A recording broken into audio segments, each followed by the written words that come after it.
Hello and welcome to the Eye on the U podcast, Miami Herald's Miami Hurricanes podcast. I'm David Wilson. I'm joined, as always, on the other line by Susan Miller-Degnan, our Hurricanes beat writer here at the Herald. Susan, what's going on? Well, it's National Signing Day, but Yeah, very about the different least from eventful National Signing Day in really, history. yeah, really, really different. Yeah, it's Um, funny. I have like a like, couple of friends who work in like athletic departments and stuff around the country, and always on signing day, I'm like, because usually I'm busy, they're busy. It's like we're always talking throughout the day and being like, "Oh, signing day, what's going on?" Like, and today it's just nothing, nothing at all. nothing. Yeah, crazy, right? It's National Signing Day should be flipped.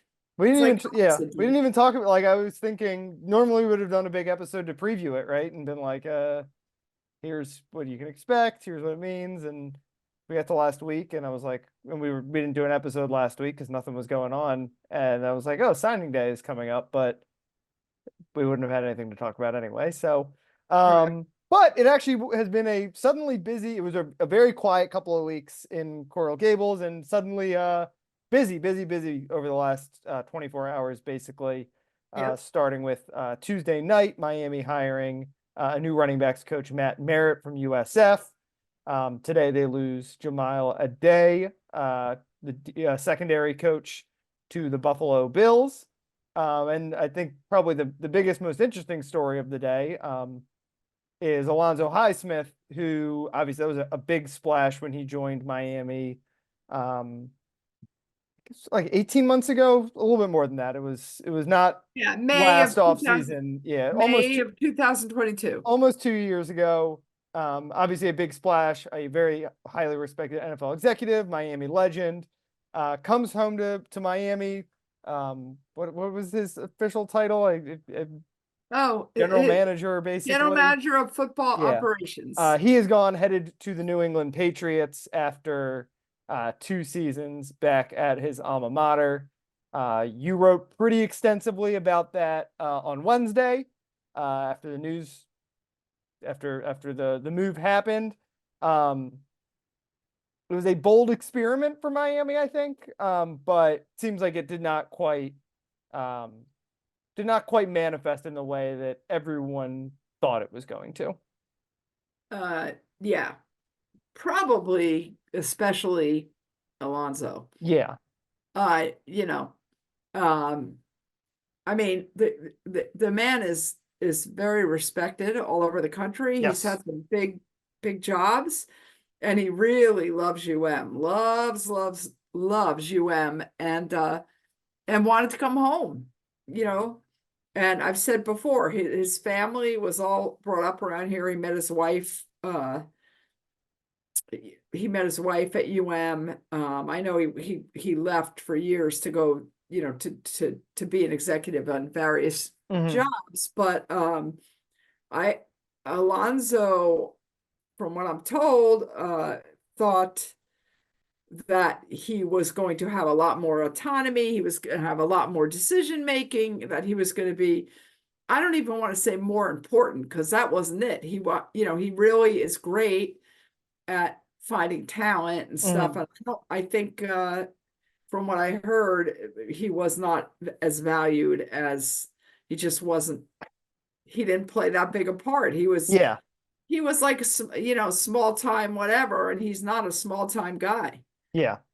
Yeah. It was as I think that's why I kind of put it the way I did at the top. It was a bold idea for Miami, but there's a reason there's not a lot of general managers running around in college football. I mean, I'm sure there are a handful that I'm just not aware of, but the traditional structure in college football is the head coach, the general manager, the head fundraiser, he does everything. And um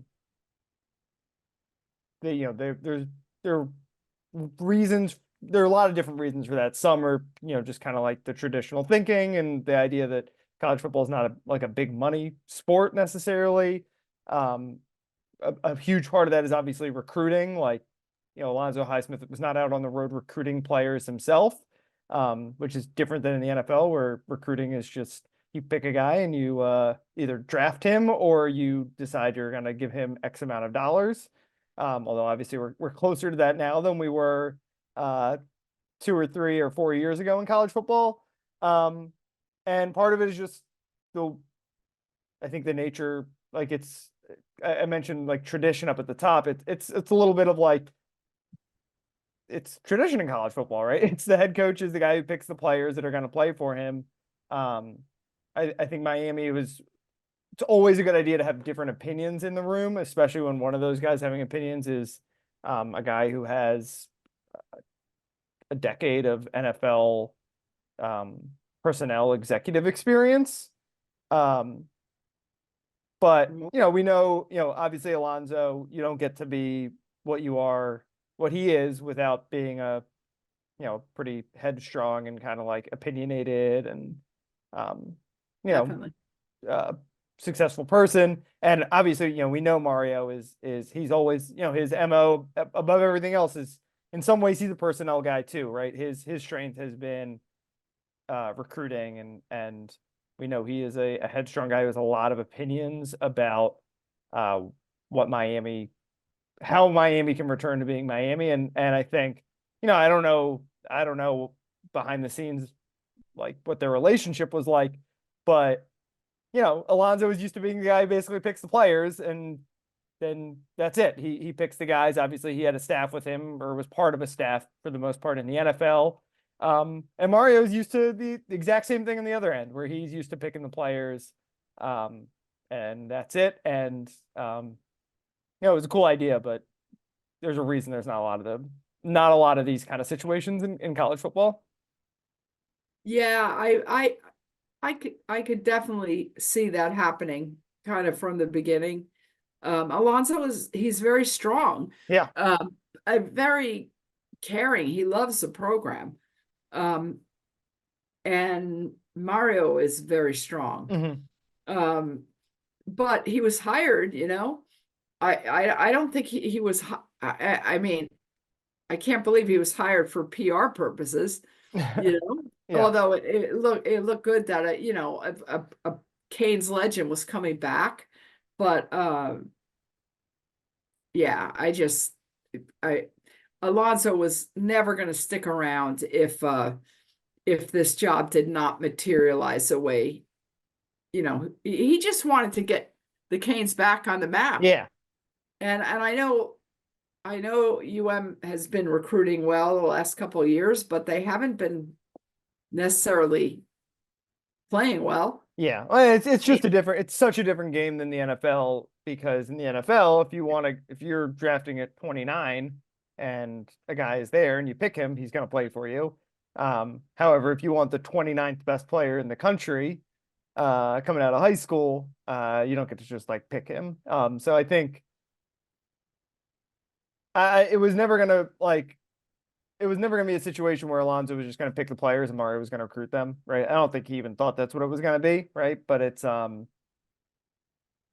finding the balance was Well, always going to be tricky, I think. and evaluating talent, Yeah, But I mean, if Mario ended up doing what he wanted to do anyway, yeah, it's a wasted position. yeah. I can't. Somebody asked me if do I think that they're going to bring somebody else in? And my gut would be no. No, I don't think so. I think that was a position. I mean, No. you reported a lot on. I mean, because it was not just 2 summers ago that the Alonzo Highsmith thing was like rumored. It had been several. Manny Diaz. There was like, I don't know if conversations, but it was definitely like kind of bandied about.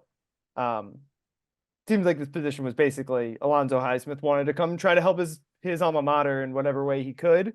And so Right. Miami wanted to find a way to get him involved in some capacity. And, um, new jobs are created in college football all the time. And like I said, it was an experiment because there was not a lot of precedent for, there was no road, like one of Mario's greatest strengths is that he coached for Nick Saban, right? So he knows how Nick Saban ran a program.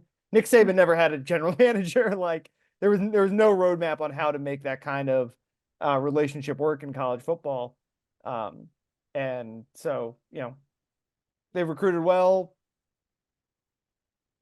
The talent definitely seems to have improved over the last couple of years. So it's hard to call it like a failure, but clearly did not work out the way that I think, um, certainly that Alonzo kind of hoped it was going to. And, I think just in general, people would have liked to see it work out, because if it had been able to work out, it doesn't hurt to have a guy with his personnel acumen in the building. Yeah, I wish it did work out.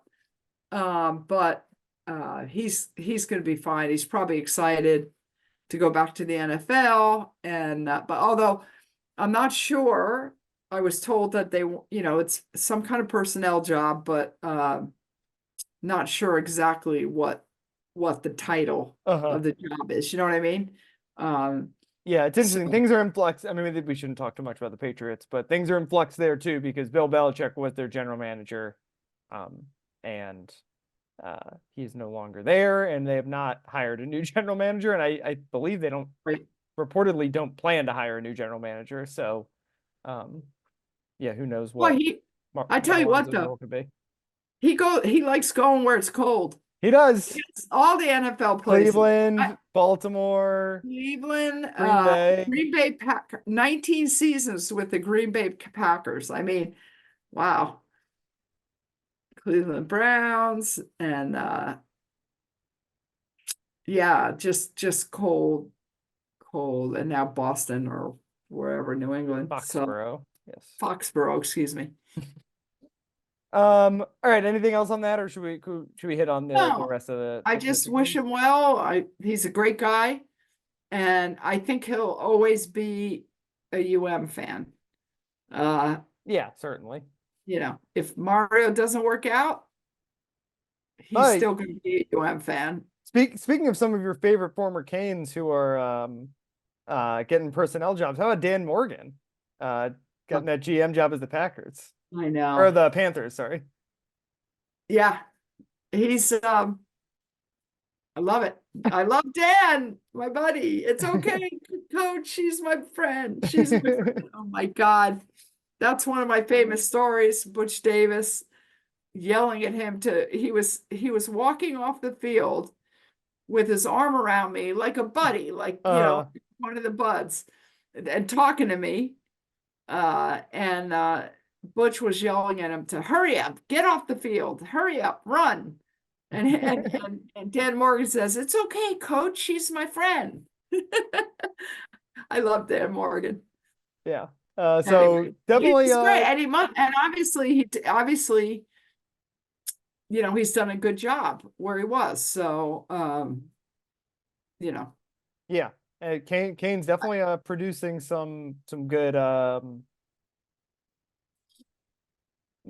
mean, obviously, like the Ken Dorsey thing was a big story this year, but like a lot of former Canes have been bumping around as either successful executives or coaches and stuff like or that. So, TV broadcasters, well, Greg yeah, Greg Olson. Olson's the best guy on TV right now, I think. But NFL color guy wise, he's been great. Hope they don't screw him over with the Tom Brady thing. Yeah. Well, All right. So some go other ahead. coaching news, on-field coaching news. Um, Right. let's start with the new guy, I guess. Matt Merritt coming from Mhm. USF. I mean, I think like a lot of Miami fans, or a lot of people down in South Florida, I'm not gonna lie, I don't know a lot about him, but I do like the idea. Well, a couple of things I like. One, from a Florida school, right? So he Yes. can recruit the state. Two, USF. I went to the Boca Raton Bowl where they smashed my Syracuse Orange. I don't know if that says that much about Matt 48 Merritt to or nothing. USF. I don't mean to. But 48 nothing. yeah, Yes. but just in general, USF was one of the most improved teams in the country this last year. Um, and the other thing I like is just uh, I like when teams hire big name coaches. Obviously, it's exciting, but I also like when you try to mix in some like up and coming kind of guys. Or And under the radar yeah, under guys. the radar, like a young guy who um I don't know, like develops with you a little bit, or just different ideas, right? Like, and not that this staff is a bunch of old geezers, but um bringing guys in with different perspective, not just getting your buddies who you coached with at a million different stops. So I don't know if he's going to be a good coach or not. I mean, running back coach, like, I don't know. Tim Harris obviously seems to have been a good running back coach considering, He you know, he, was good. yeah, but I can't tell what these guys like. It's all behind the scenes. It's hard to say, how much is he good and how much is it just, oh, Mark Fletcher's awesome. But I like the idea. I generally kind of like the idea of mixing in some up and coming guys onto a staff. I agree. Everybody is kind of like Matt Merritt, question mark. Somebody explain to me. Yeah, not every coach you hire has to be some guy you've heard of. Like, But the Bulls were really good. Their offense, their running game this year, they broke a lot of records. They ran for more yards than Miami did. Of course, it's different competition, but yeah, I mean, I can't argue. UM's had a pretty good coaching staff, don't you think? I think um, pretty decent this year. yeah, I mean, last year I think I Really know good. obviously the Lance Guidry home run was or Lance Guidry hire was pretty close to a home run. I think Well, Shannon Dawson Shannon people were, Dawson, I I don't get the criticism. I mean, I'm like, sure, yeah, critique guys all you want, but to me, considering what the offense was the year before and considering the injuries they had, I think he did a mhm. pretty good job. Um, so Mario, I mean, the first year was not good. All that coaching staff, 8 guys left off of it in a year. But round 2 seems to have gone a lot better, considering 2 guys. One Yes, guy is going to the NFL, and one guy got promoted from being a position coach for you to being a offensive coordinator at a Power 5 school. And again, like I don't know much about Matt Merritt at all, like I said, but the schools he's been at, like just kind of the path he's taken, I think some pretty good stuff there, right? He was at Tennessee. Tennessee in 2021 as an analyst. JMU, he was there the year their last year, I think, as a FCS program. They went to the national championship game. And obviously, they've just kind of continued to be really good. And he won a national championship at Ohio State as a I guess an analyst. I don't know exactly what his title was with the Buckeyes, but so he's got a pretty impressive resume for a young guy that doesn't have a Yeah, lot of not a ton of experience, but again, like, and the USF, I think, like, they're pretty good last year. So yeah, and well, this might be it. And of course, Tim Harris is going. Tim Harris, UM's mhm. former running backs coach is going to UCF. It's kind Yeah. of everybody staying around here in Florida. And this is a segue, but people are saying bring back DVD from Yeah. USF. Let's give them some of their own medicine and bring back DVD. DeMarcus Van Dyke to become the new cornerbacks coach or secondary coach or whatever. Mhm. Um, Yeah. since Addae is going, is leaving. Yep. And anyway, I Yeah. think about him sometimes, actually a lot. I like him. DVD. Yeah, DVD. I Yeah. like him. Yeah. So obviously, as you mentioned, Jahmille Addae goes to the Buffalo Bills after 2 seasons at Miami. He was one of the big. He was kind of one of the splashiest hires they made. That first year, I think, behind maybe only Josh Gaddis. Like, he was kind of maybe this. They took him from Georgia, right?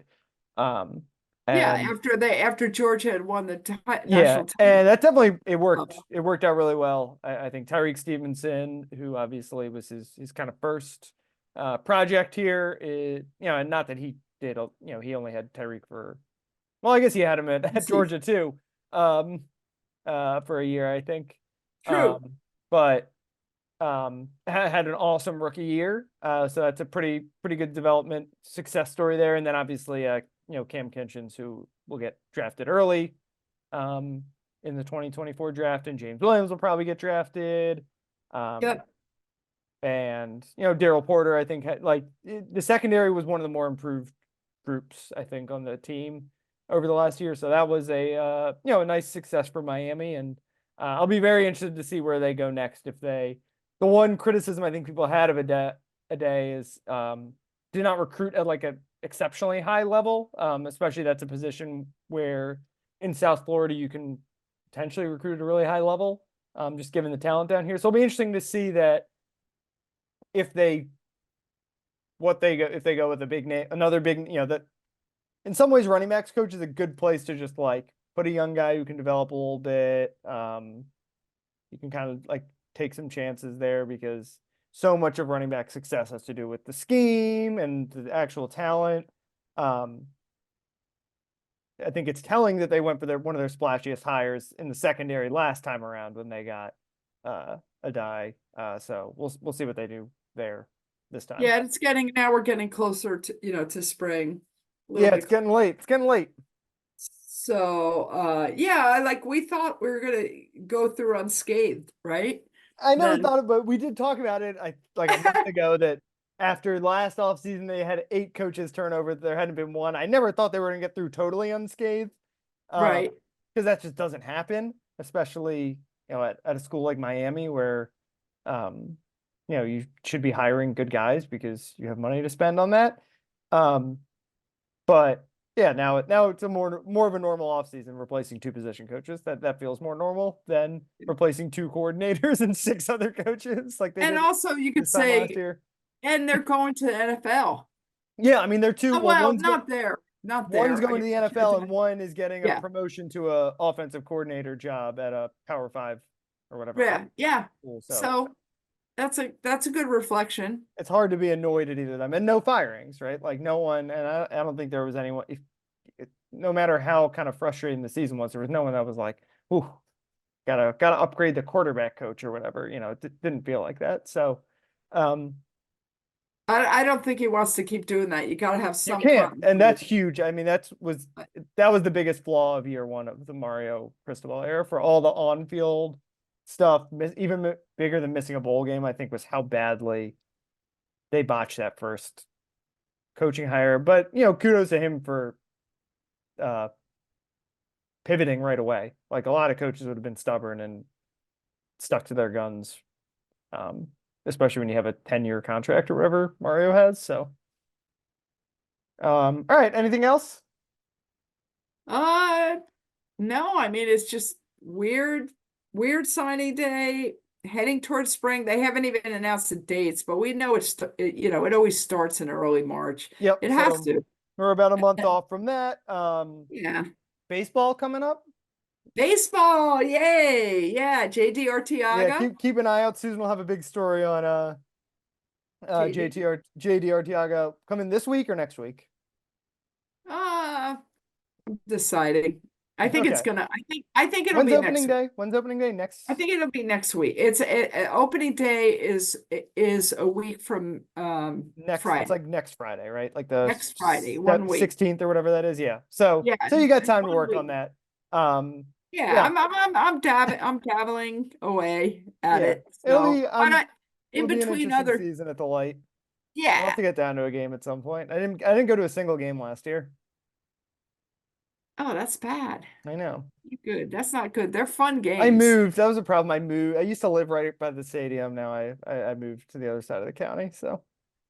And doing like law school things. Well, that too. But that wasn't happening last season. I guess actually the real reason I didn't go last season was because the Panthers went to the Stanley Cup final. Oh yeah. That kept me busy. That kept me busy for the entire spring. So. It's like the Heat. Yeah. Right? Just like the Dolphins are. We're going to win the Super Bowl. Yeah, the Heat have kind of it hasn't been a great couple of weeks for them. The Panthers, I haven't, and they were just got back from the All-Star break, but they've been playing well. And basketball? Yeah. Woo! Not great, but it's hard. Oh, when you're a program like Miami, it's hard to sustain that every year. You can't be in the Final Four every year when you're Miami. There's always a Miami Open. Always Miami Open. All right.